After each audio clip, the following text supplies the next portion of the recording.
I'm Steve Hornyak. I'm born and raised in Pittsburgh, PA.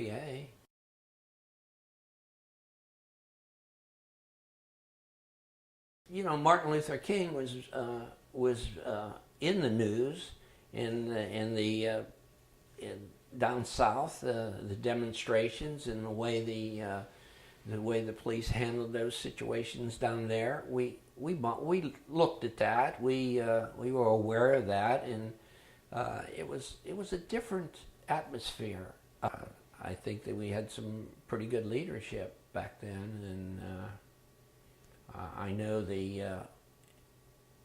any time that you had to spend 10 years before you're eligible for a sergeant, that give you a lot of time to reflect on what's going on and knowing what's going on. Now, of course, it's reduced to 5 years, but back then it was 10 years. You weren't eligible for sergeant until you had 10 years on the job. So those fellas in the 10, 11 years that were for luck trying to make sergeant, they were very knowledgeable. They could handle any situation. Your police training says you arrest people who break the law. The man's been arrested, he must have broken the law, but some of the DC police officers I've talked to said, but wait a minute, there's something not right about this picture here.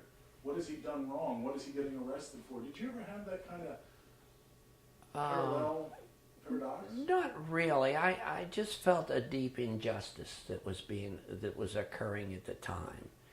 And quite frankly, I kind of wished I was on some federal squad that would go down there and clean it up. I actually felt that way. When I got there in the morning, I don't know what time it was, but when I got there, I immediately knew that this is going to be a piece of cake. We're going to have fun. I'm going to talk to people. I'm going to have fun. Well, other than the fact that we didn't know what to expect.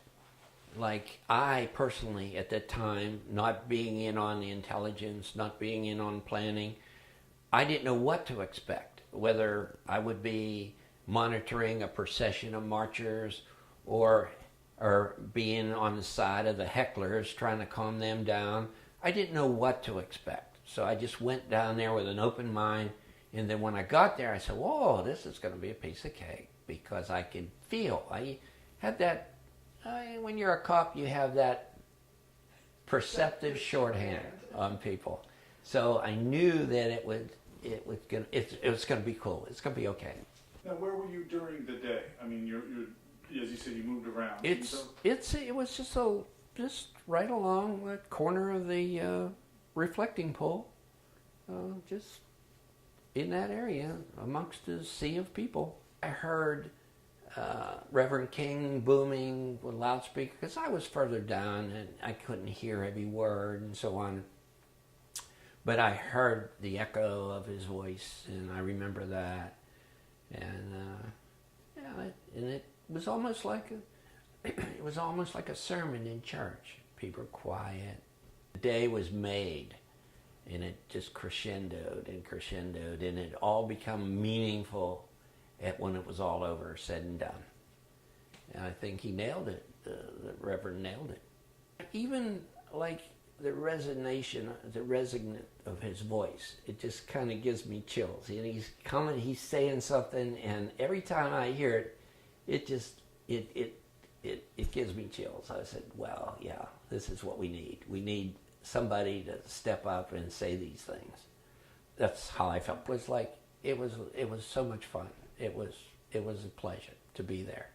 It really was. I was glad I was there. I was glad I was part of that history. I feel that, it's just part of my accumulation of neat things in my career. Yeah. I had 4 daughters. I've ushered their school trips at the White House. My kids are very aware, almost very proud of me, but they're very aware of what was going on. What did they say to you? What did they say to their friends? Other than my dad was there, and